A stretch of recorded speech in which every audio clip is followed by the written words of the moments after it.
penyidik Polda Metro Jaya berhasil membongkar rumah produksi film porno di 3 studio yang berlokasi di wilayah Jakarta Selatan.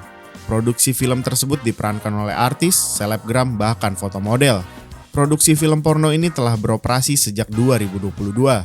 Sutradara rumah produksi tersebut telah menghasilkan ratusan film dewasa selama kurang lebih 1 tahun beroperasi. Dirkrimsus Polda Metro Jaya Kombes AD Safri Simanjuntak pada Senin 11 September 2023 menjelaskan bahwa kasus ini terungkap saat pihak kepolisian melakukan patroli cyber. Selama patroli, polisi menemukan 3 website yang mengunggah video atau film dewasa dengan rata-rata durasi 1 hingga 1,5 jam per film. Saat ini sutradara dan beberapa anggota kru produksi telah ditangkap dan ditetapkan sebagai tersangka.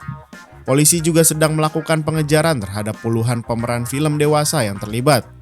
Halo Sobat Forum, bersama saya Puspita Chandra Dewi, inilah Forum hari ini.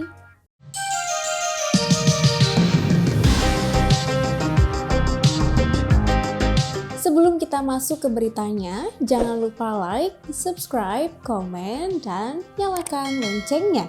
Sekarang, yuk kita ke beritanya. Berita pertama datang dari penyidik Polda Metro Jaya yang berhasil membongkar rumah produksi film porno di 3 studio yang berlokasi di wilayah Jakarta Selatan. Produksi film tersebut diperankan oleh artis, selebgram, bahkan foto model. Rumah produksi film porno ini beroperasi sejak 2022 dan selama kurang lebih 1 tahun beroperasi, sutradara rumah produksi tersebut telah menghasilkan ratusan film dewasa. Dirkrimsus Polda Metro Jaya, Kombes AD Safri Simanjuntak menjelaskan bahwa kasus ini terungkap saat pihak kepolisian melakukan patroli siber. Selama patroli, mereka menemukan 3 website yang mengunggah video atau film dewasa dengan rata-rata durasi 1 sampai 1,5 jam per film. Saat ini, polisi sedang melakukan pengejaran terhadap puluhan pemeran film dewasa yang terlibat dalam kasus ini. Sementara itu, sutradara dan beberapa anggota kru produksi sudah ditangkap dan ditetapkan sebagai tersangka. Mereka dijerat dengan pasal 24 ayat 1, junto pasal 45 ayat 1, dan atau pasal 34 ayat 1, junto pasal 50 Undang-Undang Nomor 19 Tahun 2016 tentang perubahan atas Undang-Undang Nomor 11 Tahun 2008 tentang informasi dan transaksi elektronik, dan atau pasal 4 ayat 1, junto pasal 29, dan atau pasal 4 ayat 2, junto pasal 30, dan atau pasal 7, junto pasal 33, dan atau pasal 8, junto pasal 39, dan atau pasal 9, junto pasal 35, Undang-Undang Nomor 44 Tahun 2008 tentang pornografi.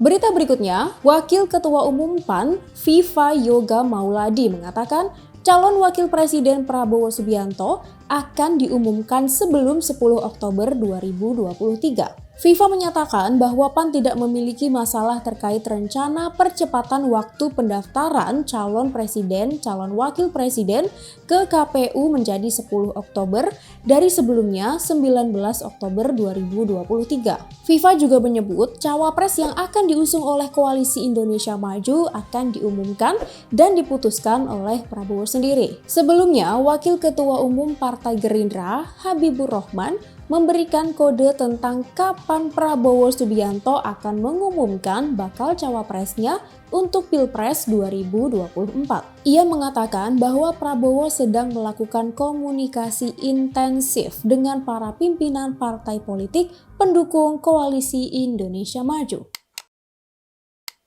Berita berikutnya, anggota Komisi 3 DPR RI dari fraksi Demokrat, Santoso, mengatakan tidak ada aturan yang menyebut KPK harus memeriksa seluruh capres dan cawapres. Santoso menilai usulan Wakil Ketua Komisi 3 Ahmad Sahroni yang meminta agar capres dan cawapres diperiksa tidak bisa dilakukan. Menurutnya, Sahroni mengusulkan pemeriksaan tersebut bukan dari kapasitasnya sebagai Wakil Ketua Komisi 3 DPR RI, melainkan sebagai politisi Partai Nasdem. Sebelumnya, Wakil Ketua Komisi 3 DPR RI dari fraksi Nasdem, Ahmad Sahroni, meminta KPK untuk memeriksa semua bakal calon presiden dan wakil presiden.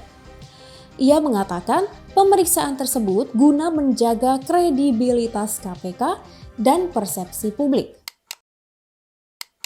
Berita terakhir, pemerintah mengucurkan dana 399,5 miliar rupiah untuk persiapan Piala Dunia U17 2023 yang berlangsung pada 10 November hingga 2 Desember 2023 mendatang.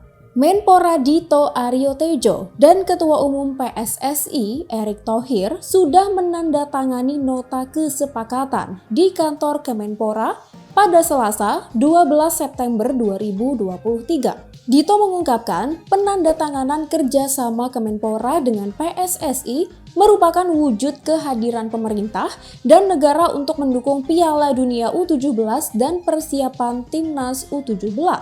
Dito pun memastikan bahwa penggunaan dana yang besar tersebut akan transparan dan akuntabel.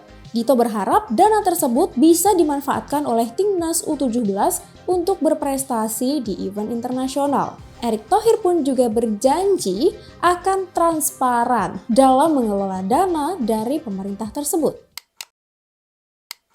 Demikian berita-berita yang dapat kami rangkum untuk forum hari ini, Selasa 12 September 2023. Untuk semua sobat forum, jangan sampai lupa terus update berita-berita terkini kalian di www.forumkeadilan.com.